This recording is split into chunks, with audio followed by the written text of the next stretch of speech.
बांगलादेशातील पीडित 108 हिंदूंना अन्न, वस्त्र, निवारा व रोजगार देण्यास धनकुबेर सेवाभावी संस्था कटिबद्ध. खामगाव येथील नागेश्वर महाराज यांचे वक्तव्य व एसडीओ साहेबांना निवेदन. बांगलादेशात होत असलेल्या हिंदू बांधवांवरील अत्याचारामुळे पीडित हिंदू यांना भारत सरकारने भारतामध्ये आणण्याची व्यवस्था करावी. मी स्वतः त्या 108 अत्याचारग्रस्त बांगलादेशी हिंदू कुटुंबाचे अन्न, वस्त्र, निवाऱ्याची व्यवस्था करतो, असे नागेश्वर महाराज म्हणाले. तसेच भारताचे पंतप्रधान, राष्ट्रपती व रक्षामंत्री यांनी माझी मागणी पूर्ण करावी, अशी मागणी निवेदनदार सुरेश नागेश्वर महाराज, धनकुबेर सेवाभावी संस्था, शेगाव रोड, खामगाव यांनी एसडीओ साहेबांना निवेदन देऊन केली आहे. काय म्हणाले नागेश्वर महाराज ते ऐका.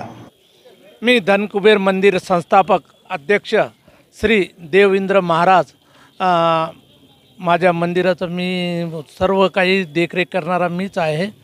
त्यामुळं बांगलादेशामध्ये आज आपल्या बांगलादेशामध्ये हिंदू बांधवांवर जो अत्याचार होत आहे आणि आपल्या भारत सरकारच्या पंतप्रधानांनी जे चुकीची भूमिका घेतलेली आहे, हसीना यांना ज्या बाईला कोणतं पद नसून त्या बाईला आपल्या भारतात आणून ठेवलं, या गोष्टीमुळे तिथल्या स्थानीय मुसलमान चिडून आपल्या हिंदूंवर अत्याचार करत आहे.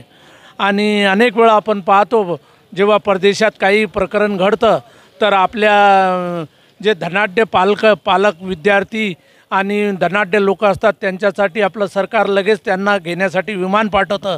पण या बांगलादेशीवर आपल्या बॉर्डरवर येऊन उभे असलेल्या लोकांना हे आतंकवादी ठरवून भारताचे सैनिक त्यांना गोळ्या झाडत आहे. आपल्या हिंदू लोकांवर आपलेच लोक अत्याचार करत आहे.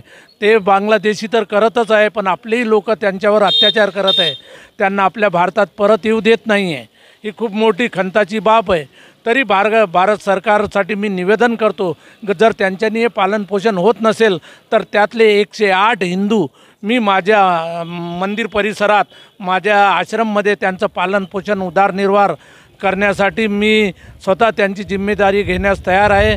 त्यांचं पालन पोषण, वस्त्र, निवारा व त्यांना रोजगार देण्यासाठी मी कटिबद्ध आहे. सरकारने माझी मागणी मान्य करावी व तेथील बांगलादेशातील 108 हिंदू हे माझ्या आश्रमाला सुकृत करावे, अशी मी सरकारला जाहीर विनंती करतो व एसडीओ या माध्यमातून मी निवेदन दिलं आहे आणि सगळे पंतप्रधान, राष्ट्रपती आणि गृहमंत्र्यांना निवेदन पाठवलं आहे. माझी एक आवाज, माझं हे बोलणं त्यांच्या कानापर्यंत पोहोचेल. तुम्ही मीडियाकर्मी मला सहकार्य दिलं त्याबद्दल मी तुमच्या सगळ्यांचा आभार मानतो. धन्यवाद.